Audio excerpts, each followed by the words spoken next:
Police officers, what's the one call you'll never forget, and why? This happened about 4 years ago when I was still pretty new on the force. I was working night shift in a small city and got called for a wellness check around 2 a.m. Dispatch said neighbors heard yelling earlier, but now it was completely silent, which TBH isn't super unusual, but always puts you on edge. I remember it was the middle of winter, like freezing cold, and when I pulled up to this regular-looking apartment complex, everything seemed totally quiet. No lights on, no sounds, nothing. My partner was out sick that night, so backup was about 8 minutes away if I needed it. Protocol says wait for backup for these kinds of calls, but honestly, nothing seemed off. The call was already like 40 minutes old. We were swamped that night, and I figured I'd just knock, see if anyone answered, and go from there. So I go up to Unit 103 and knock. Nothing. Knock again, announce police. Nothing. I'm about to leave when I notice the door is actually slightly ajar, just the tiniest crack. And I get this feeling, you know? That feeling when something is just wrong. I call in that I'm checking the residence and push the door open slowly, announcing myself again. The apartment is pitch black inside. I shine my flashlight around and everything looks normal at first. Tidy living room, kitchen looks fine, no signs of struggle, but it's so quiet it's making my skin crawl. I call out again and hear nothing, so I start clearing rooms. Bathroom, empty. Spare bedroom, empty. Then I get to the main bedroom and the door is closed. I knock, announce police,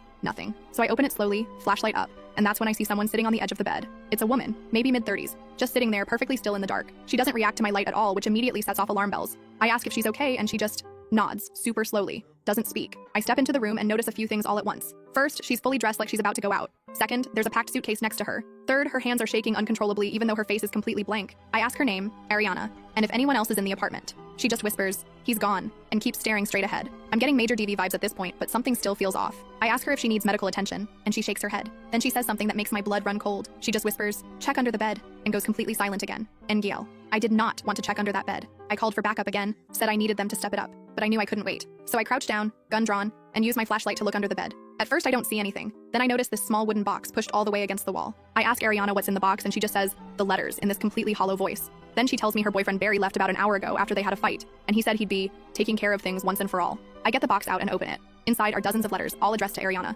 I open one and immediately realize they're from some stalker. Detailed, obsessive stuff about watching her, how they're meant to be together, how her boyfriend isn't right for her. The letters get more threatening over time. The most recent one, dated just 2 days earlier, says, "I can't stand seeing you with him any longer. This has to end." And that's when it clicks for me. I ask Ariana how long she's been getting these letters, and she says about 8 months. I ask if she knows who's sending them. She just nods. "It's Barry," she whispers. "I figured it out tonight. He's been writing them to himself and pretending to find them, to make me scared, to make me depend on him. Tonight I confronted him and he changed, like he became someone else." She said he admitted everything, laughing about how he'd convinced her someone was stalking her, how he'd isolated her from friends and family by making her afraid to go out, how clever he thought he was. When she told him she was leaving him, he got quiet, told her he was going out for air and that he'd take care of everything when he got back. I immediately called in a bolo for Barry's car and description. Backup arrived and we got Ariana somewhere safe. 2 hours later, we found Barry's car at Ariana's parents' house on the other side of town. Her parents were out of town, but Barry had broken in. We found him in their bedroom, arranging printed photos of Ariana in a circle on the bed. He had a knife and gasoline. When we confronted him, he didn't even try to run or hide what he was doing. He calmly explained that he was going to burn down her parents' house with all her childhood photos and mementos inside. Then he planned to drive to where he thought Ariana might go, her best friend Kaylee's place, and make sure she couldn't leave him again.